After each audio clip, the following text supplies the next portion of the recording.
આશ્રમની અંદર વિશ્વામિત્ર ઋષિ બનાવ્યા. બંને મહર્ષિઓ હતા એટલે વિશ્વામિત્ર ઋષિનું વશિષ્ઠ મુનિએ ખૂબ જ સ્વાગત કર્યું. એટલા બંને વચ્ચે ચર્ચાઓ થઈ અને ચર્ચાની અંદર વિશ્વામિત્ર ઋષિએ 60,000 વર્ષ તપ કરેલું.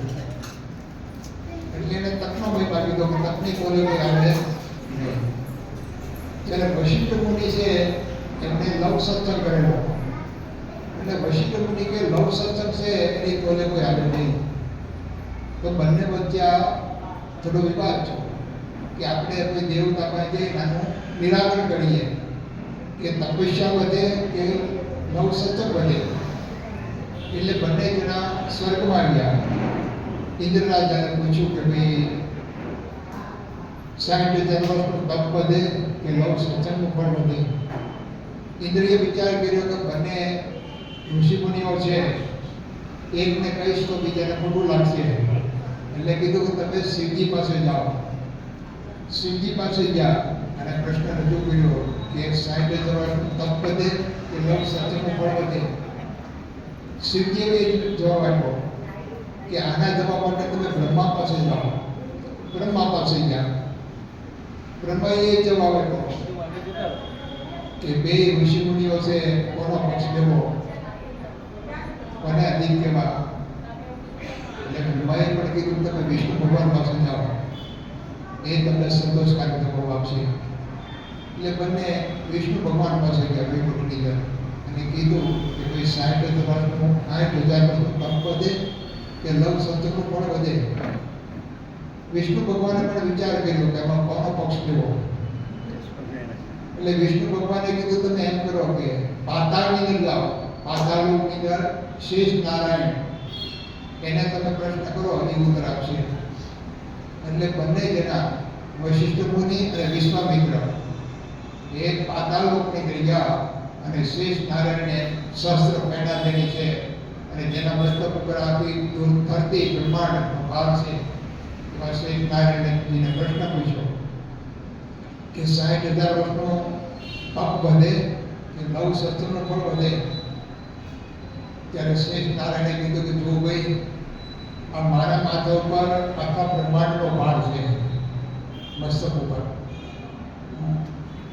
તમે એમ કરો, તમે પહેલા તમારું તપનું ફળ મૂકો અને કહો કે જો તપનું ફળ વધે તો પૃથ્વી ઊંચી થઈ જાય મસ્તક ઉપરથી, પછી શાંતિથી ભાર હળવો થાય પછી હું જવાબ તમે મારા બધી બે તમારું ફળ મૂકો, એક તપનું ફળ મૂકો, એક સત્યનું ફળ મૂકો. એટલે વિશ્વામિત્ર ઋષિએ સૌથી પહેલું પોતાની 60,000 વર્ષ તપસ્યા કરી હતી ને એનું ફળ મૂક્યું. એ તપનું ફળ મૂકું છું, શેષ નારાયણ સુધી પૃથ્વી છે એ હટી જાય. તો 60,000 વર્ષનું તપ મૂક્યું પણ પૃથ્વી હટી મસ્તક પરથી પૃથ્વી હટી નહીં. હવે વશિષ્ઠ મુનિએ કે તમારું લવ સત્સંગનું ફળ મૂકો. એટલે વશિષ્ઠ મુનિએ લવ સત્સંગનું ફળ મૂક્યું કે લવ સત્સંગનું ફળ જો અધિક હોય તો શેષ નારાયણના શિર પરથી પૃથ્વી હટી જાઓ. 1.5 હાથ પૃથ્વી ઊંચી વહી ગઈ. કેટલી? 1.5 હાથ હટી ગઈ પૃથ્વી. પછી બંને જણા વિશ્વામિત્ર ઋષિ શેષ નારાયણને કહે છે કે હવે તારે ફેસલો કરો કે કોનું ફળ વધે. કે તમારે ફેસલો કરવાનો ક્યાં ગયો? તમારી નજર આવે છે, જોઈ લો કે કોનું ફળ વધી ગયું. મારે બોલવાનું ક્યાં ગયું? તમારી નજર આવે દેખાઈ ગયું ને કે 60,000 વર્ષનું તપ મૂક્યું પણ પૃથ્વી હટી અને લવ સત્સંગનું ફળ મૂક્યું તો પૃથ્વી હટી ગઈ. એટલે સત્સંગનું ફળ વધારે.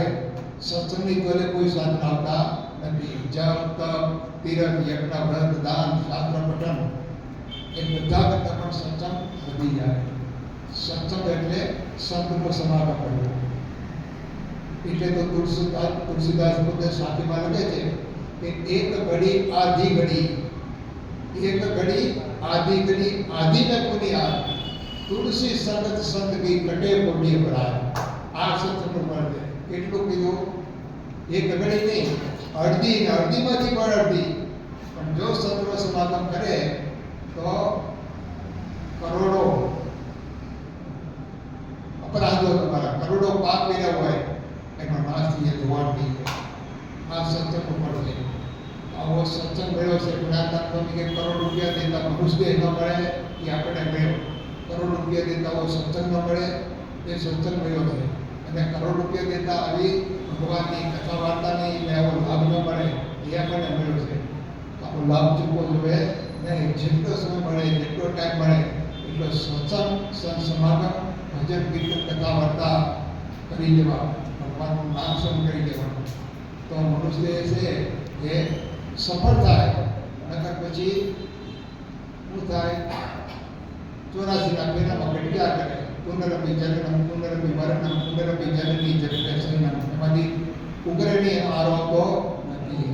એટલા માટે સત્પુરુષો કહે છે કે સત્સંગ કરી લેવો, ભક્તિ કરી લેવો, તો જ મનુષ્ય છે એ આ ભવસાગર કરી શકે. બાકી કોઈ કરવાનું બીજું સાધન નથી.